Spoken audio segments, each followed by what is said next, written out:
கூட்டணி தான் நான் ஏற்கனவே சொல்லுவேன், பல முறை உங்களுக்கு சொல்லிவிட்டேன்.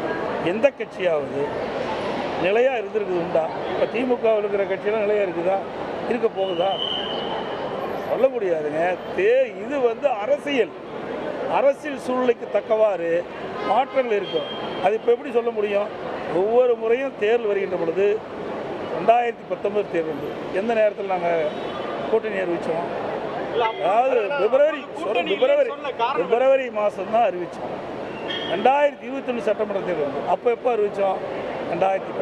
இப்படி தேர்தல் வருகின்ற பொழுது தான் கூட்டணி கட்சி குறித்து ஒத்த கருத்துடைய கட்சியோட பேசி முடிவு செய்யப்படும். இப்போ கூட்டணி இருக்குதா இல்லையான்னு கேட்டால் நாங்கள் எப்படி பதில் சொல்ல முடியும்?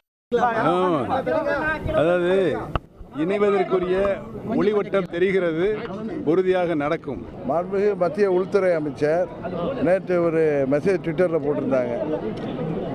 தமிழ்நாட்டில் தேசிய ஜனநாயக கூட்டணியின் ஆட்சி அமையும், இந்த மது வெள்ளத்தையும் ஊழல் புயலையும் நாங்கள் முறியடிப்போம் அப்படின்னு சொல்லியிருக்காங்க.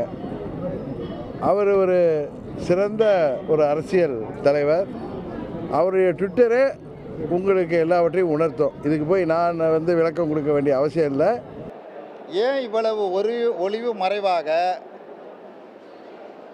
உள்துறை அமைச்சரை சந்திக்க வேண்டிய அவசியம் என்ன? பகிரங்கமாக போய் சந்திக்கலாமே, ஒளிஞ்சு மறைஞ்சு சந்திக்க வேண்டிய அவசியம் இல்லையே.